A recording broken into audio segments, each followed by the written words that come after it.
Hello everybody, welcome to the NEOX Network webinar, and today we are going to talk about visibility first security. I work currently as CISO at Morgan State University, and I'm a security advisor to multiple companies such as NEOX and others. And as CISOs, it's our job to have a blueprint to increase our defense systems. So that's me here, but I'm going to hide myself. All what you need is to do just look at the slides, and together, hopefully, we're going to have a great session. If you're ready, I am ready too. Let's start. All right. When we look at 2026, we started fast. You see all the geopolitical issues. You see the threat landscape changes and the news. So the legacy defense strategy is hitting a point of diminishing returns. What does this mean for us as CISOs? Even though only a bit more than 2 months has passed, I noticed that we have a dual time risk. It's still a primary risk multiplier, attack nature. AI. AI is everywhere, and AI-driven automation, the increased use of tools such as Manus AI, Optim AI brings lots of velocity and scale. The local dominance. Again, what is local? Living off the land techniques are designed well to bypass your traditional perimeter defenses, which creates detection gaps. So, how are we going to protect autonomous AI-driven attacks? For example, in phishing, for years in cybersecurity awareness training, we talked about looking at spell mistakes. We talked about looking for some signs that are really unrealistic. But today, AI can profile your target user through their online presence and craft an email specifically designed to your victim or to the victim. As a result, you as CISO, you as technology manager, have harder challenges to bypass. Is it just that? No. I mean, phishing is still #1 attack vector, but AI is also used to find vulnerabilities automatically. As you all know, it's not a secret anymore. AI is being used to even negotiate ransomware. Deepfake, it is a big issue. Just 3 months ago, I was a guest in a TV show here in the United States at Channel 10, and I showcased live how AI can be used to manipulate even live actions on the spot. So you can go and use your favorite search engine to look at it. But one thing which I want to make very clear is autonomous AI-driven attacks are increased. What else? Ghost in the shell. What is that? It's basically attackers use legitimate admin tools, as you all know, PowerShell, WMI, to stay under the EDR threshold. Yes, antivirus vendors, which I was a CISO previously to one of them, promote that they are the best, they are AI ready, they can catch anything and everything. But the results are clearly showing that they are not sufficient on stopping some attacks which cause trouble. If you don't believe me, look at the news. In a traditional security, we are depending on the logs. What is the logs? Basically, you go to your SIEM, you go to your EDR vendor, you go to your antivirus vendor, you look at your logs, trying to see what's happening. But one thing is for sure, sometimes depending on your network traffic, you might have hundreds of gigs of data, logs passing through, which basically creates log blindness.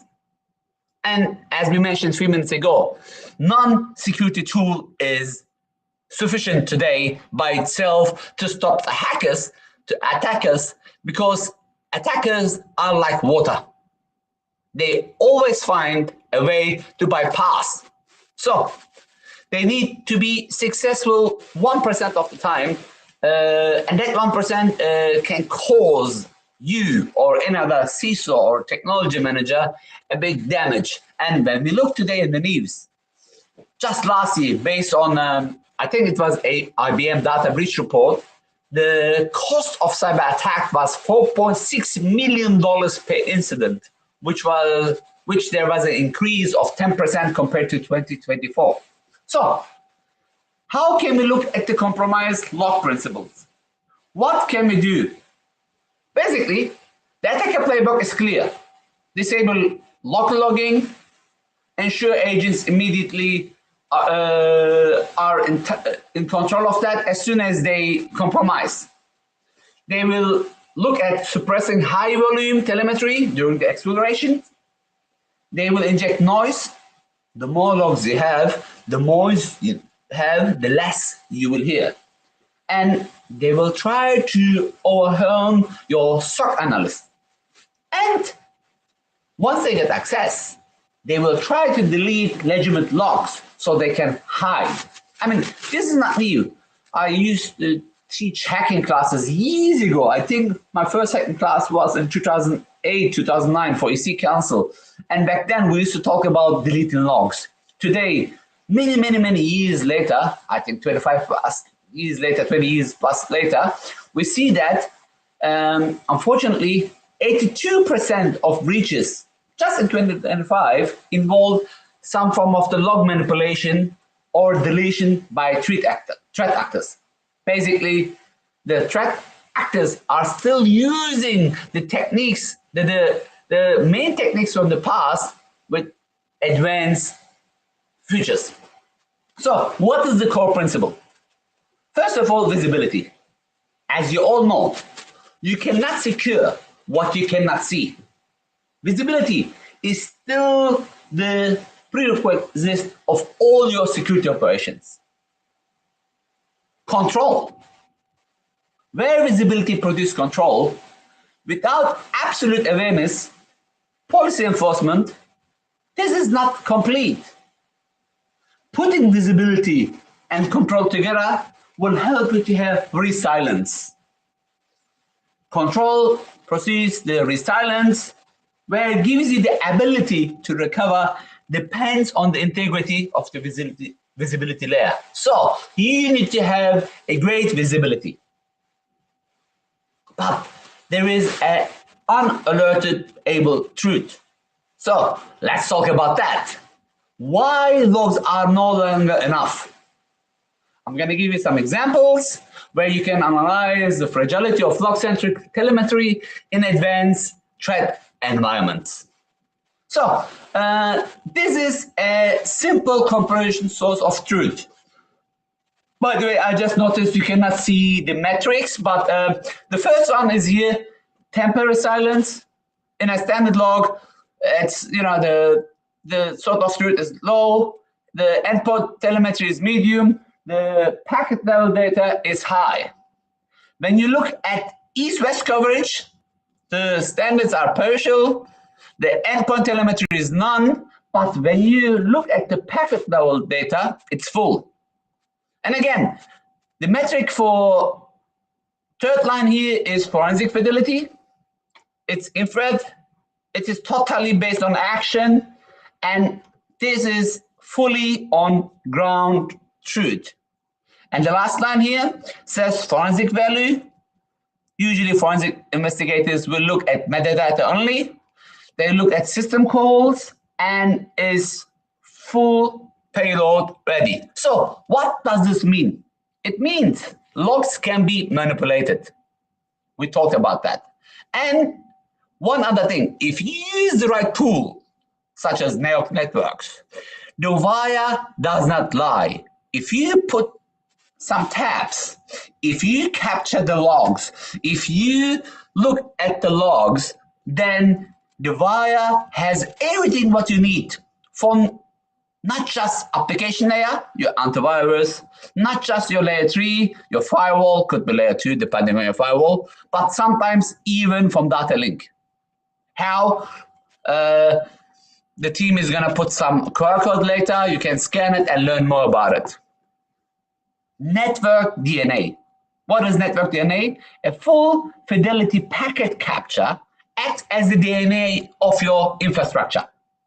And this will help you to enable retrospective reply on any malicious session without absolute accuracy. What does this mean? It means you need a packet level truth. Network packets present the ultimate unalterable source of truth, which is unlike logs.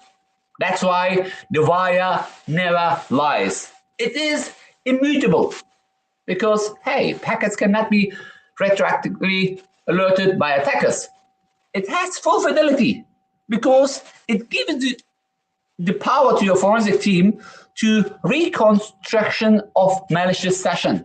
And you have always a chance to have verification because it provides you the independent verification of your endpoint security claim. This is not where hackers can bypass. They can bypass your EDR, they can bypass your logs, but they cannot bypass that. Again, what are the other common architecture blind spots for us, security teams? Encrypted traffic. Today, more than 90% of malware use encryption to bypass standard inspection points. When you look at the east-west traffic, lateral movement hybrid cloud environments that stays behind the north-south perimeter. And of course, shadow IT. I mean, I worked in a global bank. I worked at Microsoft visiting Fortune companies, governments. I worked in a cybersecurity company where SMBs didn't know what to do. Right now, I work in a university, but putting all these three different vectors together, shadow IT is always a blind spot. And you, as the security team member, have to be aware of those blind spots, especially if there is only 10% legacy attacks. It means you should somehow know what attackers hide within the TLS tunnels. And here's the QR code for you. Please scan. You will definitely learn how we can help you to look at this traffic. What is being spent in your network? Who's using how much WhatsApp traffic, for example, or what kind of traffic is going to your network is encrypted, and which of this encryption is not known for you. So to have visibility, you have to integrate NDR, network detection and response, beside your EDR. And as you can see, I think this is based on Gartner, the adoption trend is going higher and higher and higher. So visibility is not just in the endpoint, but you have to also have it in network where networks can help you. What else? We have to look in the defense in depth for 2026. We talked about endpoint, we talked about network, but you have to also integrate identity into this unified fabric. Why? Because as you know, phishing attacks usually aims to steal your identity, your username, password. Today, if you go to haveabeenpound.com, if you go to dark web, you will see many username passwords for sale. And as you know, most of those for sale items, unfortunately, is either not MFA protected or has passwords reused where attackers do use it. What else? When you look at the defense in depth, we have to have workload visibility. So who is looking at your cloud native monitoring? When you look at defense in depth, you have to have AI enrichment. And please, please, please be aware of AI because it's a mega word at the moment, trend word that everybody is using. Some companies use simple LLMs open source, and they claim themselves they are fully AI ready, where others, they are just Gen AI, and they just integrate, basic AI elements, but promoting themselves as AI ready. My suggestion to you is be aware. And of course, how you via validating. So in defense in that, you have to have continuous validation and real-time control for effectiveness of securing your environment. Till now, we spoke about two different elements: the current cybersecurity structure of 2026, the gaps. But now, how can you close those gaps? First of all, let's talk about the CISO metrics. In an unmanaged network segment, representing the highest risk for silent dwell time, without packet capture at the core switches, lateral movement remains the theoretical threat until the data is already on the dark web. I just gave an example a few seconds ago. So we have to minimize the impact, which is the incomplete investigation and inability to validate threat intelligence.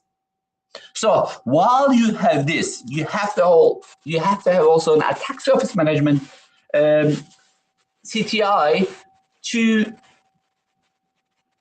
complete the picture. We have to eliminate the critical blind spot. You know that 90% of the traffic is already encrypted. We already spoke that shadow IT, regarding of the industry you work, is still there. And unfortunately, unmanaged SaaS and third-party API integration can bypass your security level. And if you don't have proper network visibility, it's hard for you to detect those shadow IT elements. We talk about east-west traffic. Unfortunately, most organizations monitor the edge, but they are blind to lateral movement within the data center or hybrid cloud cores.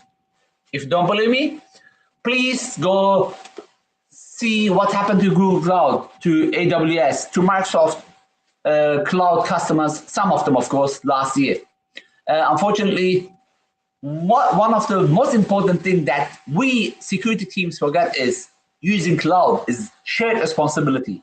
And if you just rely on your cloud vendor without adding your additional controls, your additional monitoring into it, you will only harm yourself. So we talk about the dark web, but how does the dark traffic crisis appears?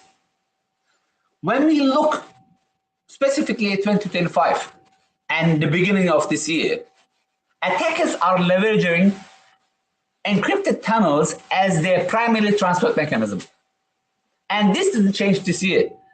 The ability to selectively decrypt and analyze metadata is no longer optional. It is a core. I remember writing some course years ago to Palo Alto, and I remember they used to have a module which encrypts and decrypts the traffic back then. But years has passed. Firewalls are now core components of every security teams, but it's sad for me to still talk about the need of that. So you need to have a proper strategy, which gives you a metadata analysis plus a selective decryption at the edge. Why selective? Because encrypting 90% of your traffic, of course, is going to decrypting 90% of your traffic, of course, is going to cause some trouble. But if you have the opportunity to decrypt only that what you are suspicious of, this can increase maybe, or this can help you maybe not increase. This might help you to detect an attack vector, which hides the malware within a encrypted traffic. You can just follow this. Encryption increases blind spots. You have to monitor the network traffic. You have to apply encrypted threat analytics. You have to use deep packet inspection metadata where possible. This will help you identify the risk signals, and with your NDR, you can act intelligently. And our marketing team is going to add the QR code for you to learn more if you need to. Okay, there it is. Thank you, Nadim. NetOps and SecOps alignment. This is your third pillar. What do I mean with that? We have to have MTTR reductions. Basically, we have to have a unified model where you have to see what's happening. This is a siloed log-only traffic. And then you have to have the unified visibility first traffic. As you can see, it is saving you more than 18 hours time. Shared visibility, reducing the operational friction by providing a single source of truth for both network performance and security incident validation. Let me read it again. Shared visibility, I am highlighting it for you, reduces operational friction by providing a single source of truth for both your network performance and, most importantly, your security incident validation. This is really, really, really important for all of you. So we have to reduce the operational friction because you have to have one team, regardless where you are. One team wins one truth. The elimination of the war room blame game during critical outages are important. I hope you will never be in a war room, but in my previous roles and being part of cyber investigation team, I saw many Fortune companies that you use today in their war room were blaming, oh, back then I was Microsoft, you know, vendor B was blaming Microsoft. Microsoft sales team was blaming vendor C. You know, it is not a finger pointing game. It is a first root cause determination, which we need to correlate network and security telemetry.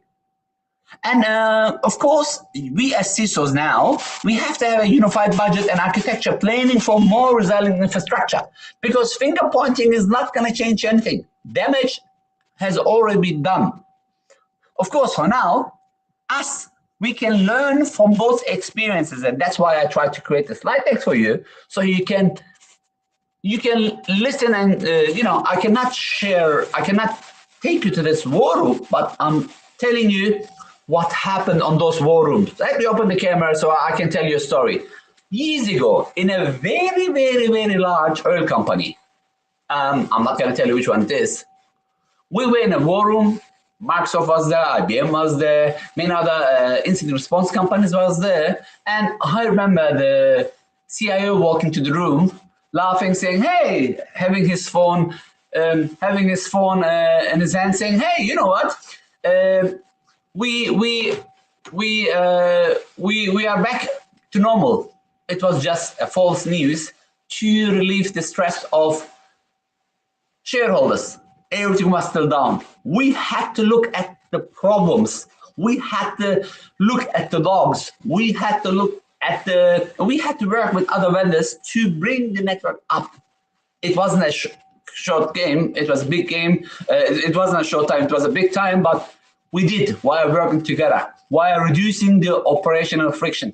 Another example, I remember flying to one of the African countries. One of the biggest banks in Africa was hacked back then, and it was through a simple phishing attack. Back then, there was no AI.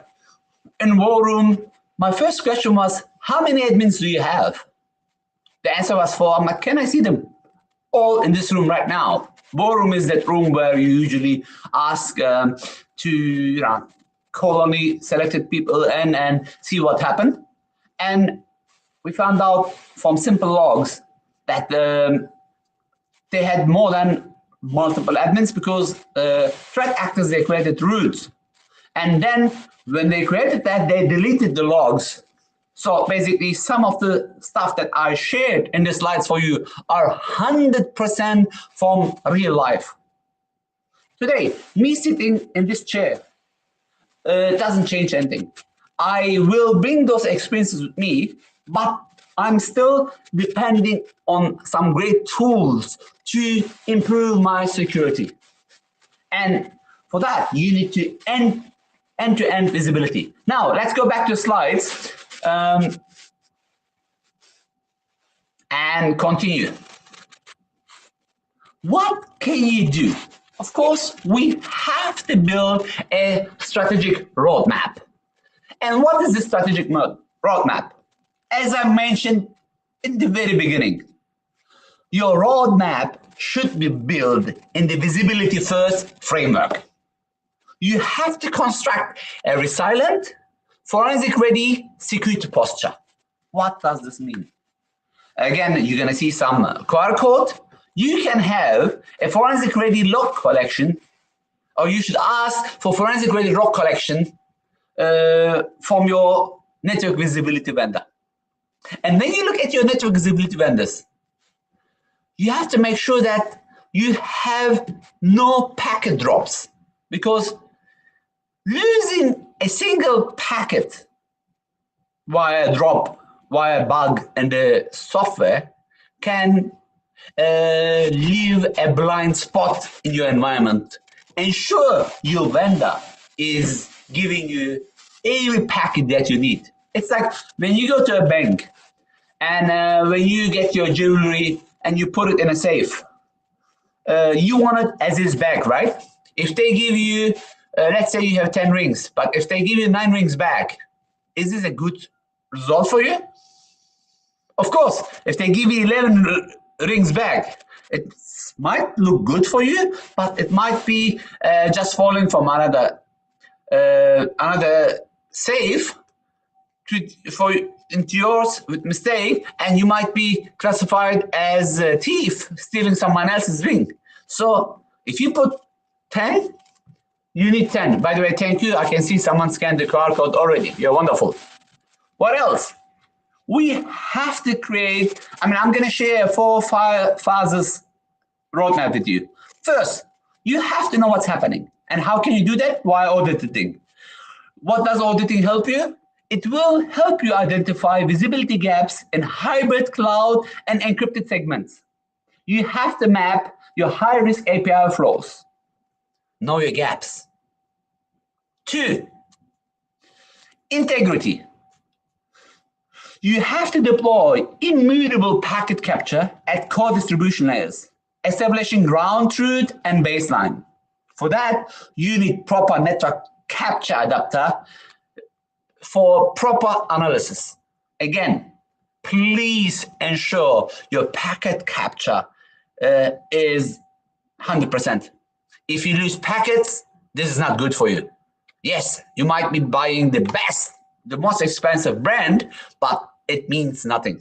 Just imagine driving a Ferrari, but the brake is only working at 50%. Is this good enough? Of course not. Phase 3, synergy. It means no matter tool you're using, you have to integrate it. Integrate your NDR with your SOAR, your SIEM. Automate forensic extraction for AI speed response. I told you right now I work as a CISO in a large university. And that's what was my first roadmap. I like to increase my security via increasing my visibility. And can I be honest? I did this in the bank. I did this at Microsoft when I was going to my customers. I did this years ago in Australia when I had CUIT training and solutions. Visibility, visibility, visibility. Fast forward. We have to build resilience. Look, there is no 100% security. But all what we can do is, or all what we should do is, make threat actors' job harder. We have to create resilience. Continuous validation of visibilities, having proper SLAs, moving to a productive, hunting first security posture is going to increase your security. We talked about reducing the MTTR. So building, or more importantly, transforming the SOC efficiently through high fidelity data should be part of your core security structure. You have to have efficient transformation. You have to move away from legacy, log-centric, to visibility-first mindset. Your mindset should also move from 100% security to zero trust. Your mindset should also include growth mindset, which includes being ready for any cyber attack. now. What else? We remember I shared the slide earlier. You have to be able to measure your impact on response. If you still have 192 hours MTTR, then you are doing something wrong. You have to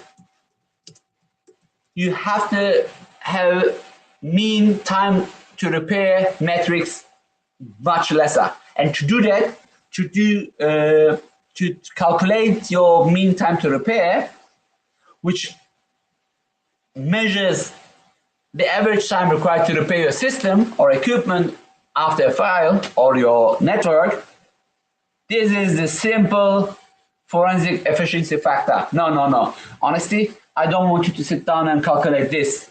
This is basically implementing visibility first mindset with proper tool set to improve your security. And then, this was also my previous role, board level. Remember the CIO example I gave you? Can you independently verify a breach timeline without relying on potential compromise logs? I mean, your board should ask you this: how long would a sophisticated AI-driven threat remain undetected in our blind spots?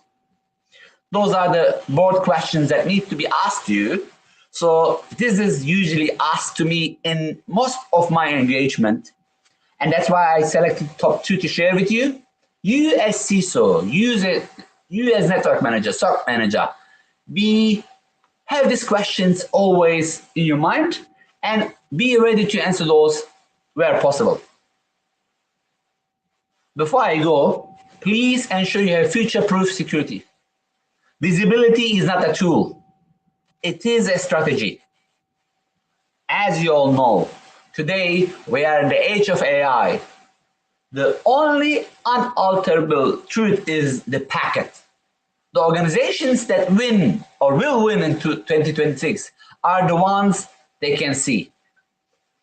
Your strategy session is complete, and I'm more than happy to take any questions if you have any.